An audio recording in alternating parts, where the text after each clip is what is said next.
Chapter 5, the BFG.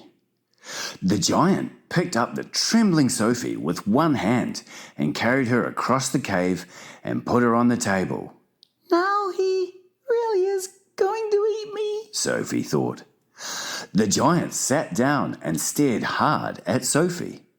He had truly enormous ears.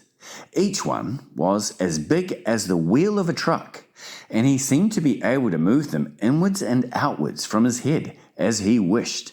"I is hungry," the giant boomed. He grinned, showing massive square teeth. The teeth were very white and very square, and they sat in his mouth like huge slices of white bread.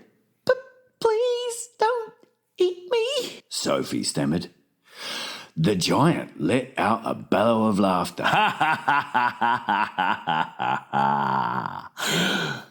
"Just because I is a giant, you think I is a man-gobbling cannibal," he shouted. "You is about right. Giants is all cannibally and murderful, and they does gobble up human beings. We is in giant country now. Giants is everywhere around. Out there, us has the famous bone-crunching giant. Bone-crunching giant crunches up 2 whoopsie-whiffling human beings for supper every night. Noise is ear-bursting.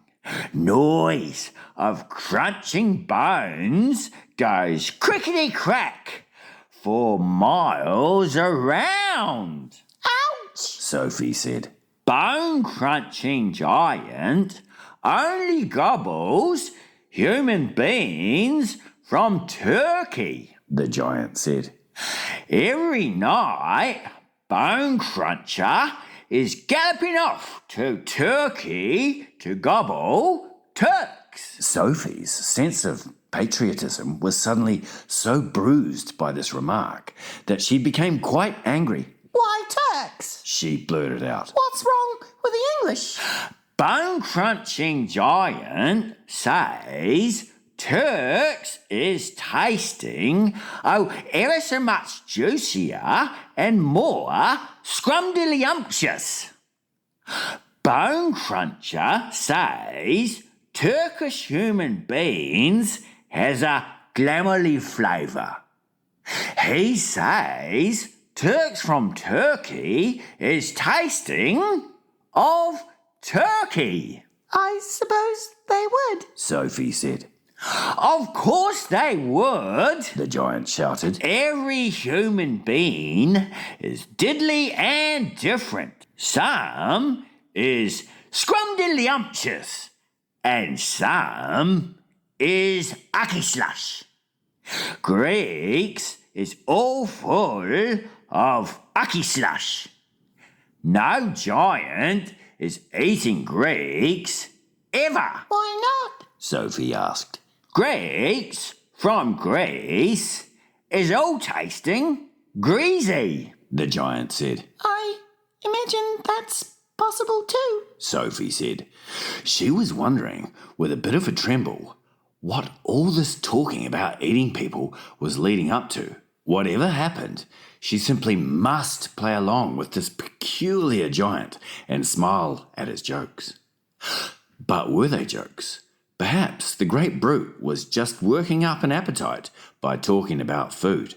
"As I am saying," the giant went on, "all human beings is having different flavours.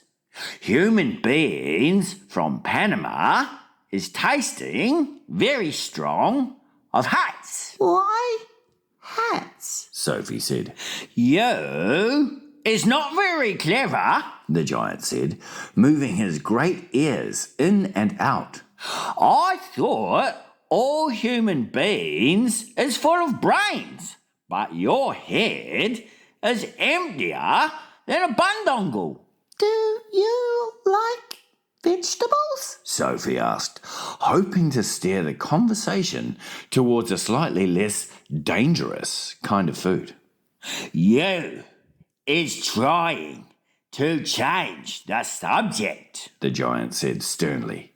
We is having an interesting babblement about the taste of the human bean.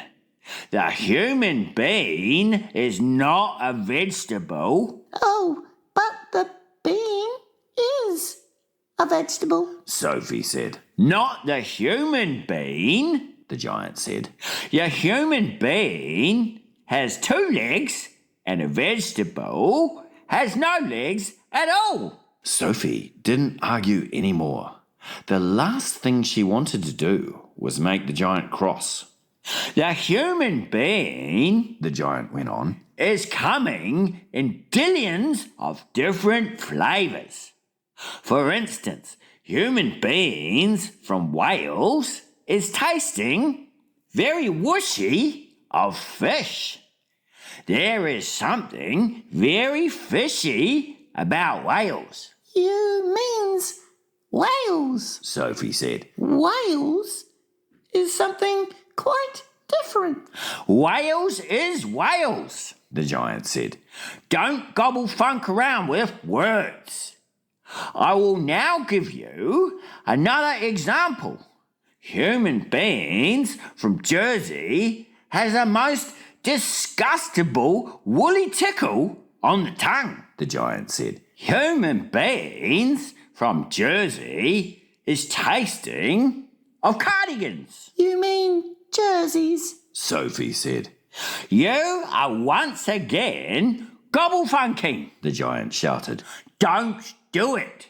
This is a serious and snitching subject. May I continue? Please do, Sophie said. Danes from Denmark is tasting ever so much of dogs, the giant went on. Of course, Sophie said. They taste of Great Danes. Wrong, cried the giant, slapping his thigh.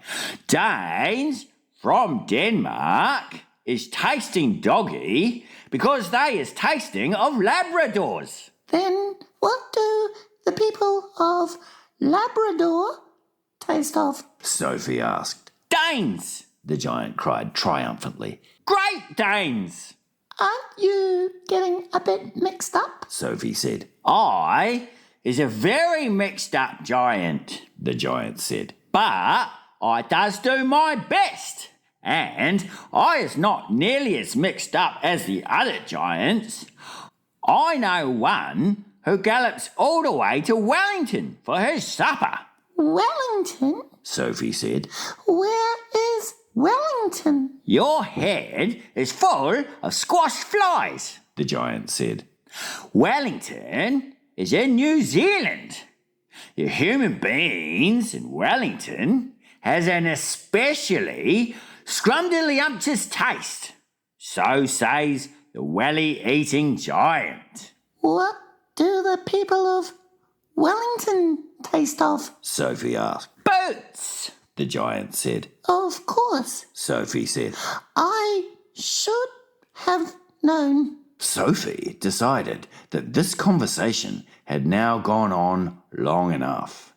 If she was going to be eaten, she'd rather get it over and done with right away than be kept hanging around anymore.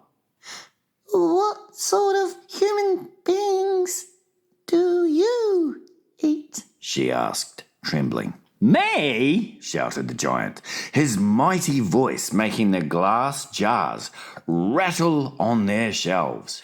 Me gobbling up human beings? This I never. The others, yes. All the others is gobbling them up every night, but not me. I is a freaky giant. I is a nice and jumbly giant. I is the only nice and jumbly giant in giant country. I is the big friendly giant. I is the BFG. What is your name? My name Sophie said, hardly daring to believe the good news she had just heard.